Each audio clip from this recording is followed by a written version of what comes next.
So সবার requirement পুরো করতে করতে কিন্তু আসলে আমাদের হিমশিম খেয়ে যেতে হয়। একজনের এক এক রিকোয়ারমেন্ট থাকে, একজনের এক এক ডিমান্ডস থাকে। সো আস্তে আস্তে আমরা এই ডিমান্ডগুলো ফুলফিল করার ট্রাই করতেছি। যেমন আমাদের সাউন্ড কোয়ালিটিতে একটু প্রবলেম ছিল, সেটা আমরা বিল্ড আপ করতেছি। প্লাস সবার একটা অনেক বড় ডিমান্ড হচ্ছে ইন্ডিভিজুয়াল প্রাইস দেওয়া। সো আজকের ভিডিওতে থাকবে ইন্ডিভিজুয়াল প্রাইস। সো ভিউয়ার্স, আসসালামু আলাইকুম, আমি তাসের আরফিন, আশা করি সবাই ভালো আছেন।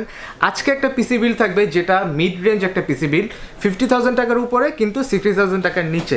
এটা কিন্তু অনেক আইডিয়াল একটা বাজেট, অনেকের এই বাজেটটা থাকে। সো এই বাজেটে আজকে আমরা একটা উইদাউট মনিটর ফুল পিসির একটা আইডিয়া দিব। সো চলুন দেখে নেই কী কী কম্পোনেন্টস আছে। আজকে কিন্তু অনেক ইউনিক ব্র্যান্ডসের ইউনিক প্রোডাক্টস আছে। সো ফুল ভিডিওটা সম্পূর্ণ দেখবেন ধৈর্য সহকারে। সো ছোট্ট ইন্টার পর আবার ফিরে আসছি এবং ডিটেল কথা বলছি।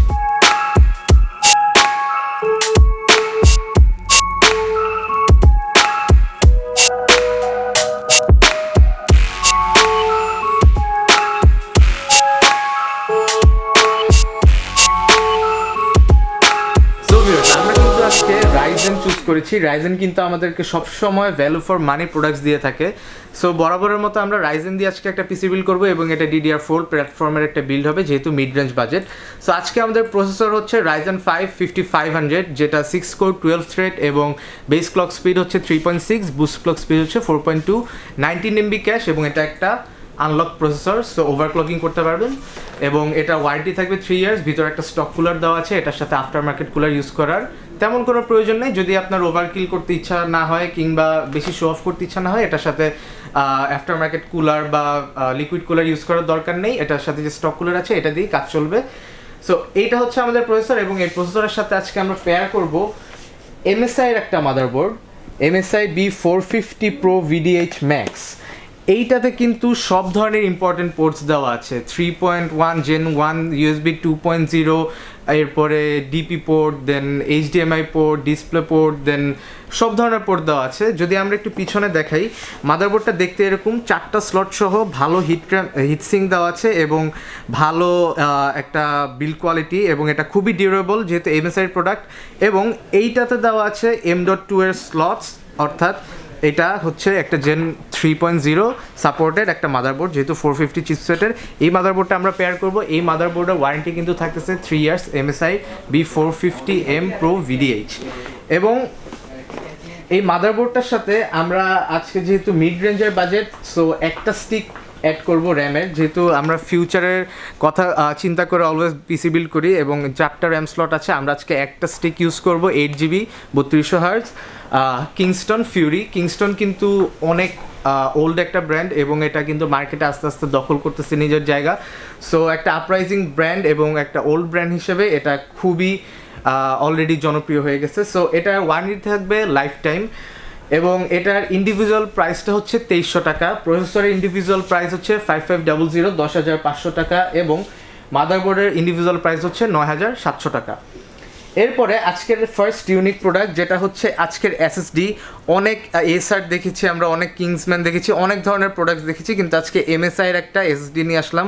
আমার মনে হয় না এটা আগে কোনো ভিডিওতে দেখেছেন। এটা হচ্ছে MSI Spatium 371। এটা Gen 3 একটা SSD। এছাড়া এই সিরিজের অনেক Gen 4 SSD আছে এবং এই মিড রেঞ্জের বিল্ডে এটার রিড রাইট স্পিডও মোটামুটি ভালো, 2200 রিড স্পিড এবং 1150 এটা রাইট স্পিড এবং ওয়ারেন্টি থাকতেছে 5 ইয়ার্স। একটা ভালো ব্র্যান্ডের প্রোডাক্টে সবসময় এটার পারফরমেন্স এবং ব্র্যান্ড একটা ব্যালেন্সড হিসেবে থাকে, অর্থাৎ কোনো খারাপ ব্র্যান্ডে যদি অনেক ভালো রিড রেট স্পিডও দেয় সেটা কিন্তু ব্যালেন্সড হয় না। অর্থাৎ MSI এটা একদমই ব্যালেন্সড একটা SSD এবং এটা কিন্তু 500 GB। সো আপনারা ইচ্ছা মতো গেম ডাউনলোড করতে পারবেন, অনেক বেশি কাজ করতে পারবেন এবং স্পেশালি যারা গেমিং করেন, স্ট্রিমিং করেন, অনেক ভিডিও রাখতে হয়, তাদের জন্য এই SSDটা খুবই আইডিয়াল। এরপরে আমরা আজকে যেহেতু আমাদের প্রসেসরে কোনো ইন্টিগ্রেটেড গ্রাফিক্স কার্ড নাই, সো আমরা আজকে যে গ্রাফিক্স কার্ডটা রাখতেছি আমাদের বিল্ডের সাথে, এটা হচ্ছে GeForce GTX 1650, যেটা গিগাবাইটের তরফ থেকে এবং এটা উইনফোর্স এডিশনটা। এটা 4GB একটা গ্রাফিক্স কার্ড হলেও এটার পারফরমেন্স কিন্তু অনেক বেটার এবং যেহেতু এটা মিড রেঞ্জের একটা পিসি, সো অনেক VRAM কনজিউম করে, এমন গেমস আমরা খেলতে পারবো কিন্তু একটু লো সেটিংসে। কিন্তু যখন আবার প্রফেশনালি গেমিং করবেন তখন এটা থেকে বেটার গ্রাফিক্স কার্ড রিকোয়ার্ড হবে। এবং গিগাবাইটের ফ্যানগুলার অলওয়েজ একটা স্পেশালিটি আছে যে একটা ফ্যান একদিকে ঘুরে, সো এয়ার ফ্লোটা ভালো হয় এবং গ্রাফিক্স কার্ডটাও অলওয়েজ ঠান্ডা থাকে। সো এইটা থাকবে আমাদের বিল্ডে। এটার ইন্ডিভিজুয়াল প্রাইস হচ্ছে 21,000 টাকা ফুল পিসির সাথে। সবগুলা প্রোডাক্ট আমরা খুবই কম প্রাইসে এখানে অ্যাড করেছি, অর্থাৎ এটা যদি আপনারা সিঙ্গুলারলি কিনতে চান বা পার্টিকুলারলি কিনতে চান জাস্ট গ্রাফিক্স কার্ড, তখন প্রাইসটা একটু আপ ডাউন হতে পারে, সেটা আপনার পারচেসের উপর ডিপেন্ড করে। তো এই গ্রাফিক্স কার্ডটা যেহেতু 1650, আমরা এটার সাথে একটা 450 ওয়াটের পিএসইউ অ্যাড করতেছি, যেটা হচ্ছে ডিপকুল। আমরা সবসময় কোর্সের সিভি সিরিজ কিংবা এনটেকের ক্যাপ্রিয়াম স্ট্রাইক সিরিজ কিংবা মেটা এইসব অনেক দেখেছি, কিন্তু আজকে আমরা ইউনিক প্রোডাক্ট হিসেবে ডিপকুল নিয়ে এসেছি। DeepCool PK450D। এটা কিন্তু কোর্সের এবং ক্যাপ্রিয়াম স্ট্রাইককে হেড টু হেড একটা কম্পিটিশন দেয়, কারণ এটাও উই রেঞ্জে, ইভেন ওগুলা থেকে হালকা কম প্রাইস, 80+ ব্রোঞ্জ সার্টিফাইড এবং 5 ইয়ার্সের ওয়ারেন্টি। সো যেখানে অন্যান্য পিএসইউগুলো এগুলোর থেকে একটু কম দাম কিন্তু 2 বছর 3 বছর ওয়ারেন্টি দিয়ে থাকে, সেখানে এটা কিছু টাকা বেশি হলেও 5 ইয়ার্সের ওয়ারেন্টি থাকবে, অর্থাৎ আপনারা 5 ইয়ার্স খুবই রিলায়েবল একটা পিএসইউর উপর আপনার ফুল সিস্টেমটাকে দাঁড় করিয়ে ইউজ করতে পারবেন। এবং এটাতে 120mm এর যে ফ্যানটা আছে এটাও খুবই সাইলেন্ট এবং এটা এক্সট্রা কোনো হিট জেনারেট করে না, 85% পর্যন্ত এফিশিয়েন্ট পাওয়ার কনজিউম করে। সো এটা খুবই রিলায়েবল একটা প্রোডাক্ট এই বিল্ডের জন্য। এরপরে আজকের যে লাস্ট কম্পোনেন্ট আমাদের ক্যাসিং, এটাও খুবই ইউনিক। অনেকে প্রথম দেখায় মনে করতে পারেন যে এটা মন্টেকের স্কাই 2 হয়তো, কিন্তু না, সেটা থেকে ইন্সপায়ার্ড বলতে পারেন, ঠিক ওরকমই আরও কম রেঞ্জের একটা ক্যাসিং। এটা হচ্ছে ম্যাক্স গ্রিন রিভল্ট 833 এটার মডেল।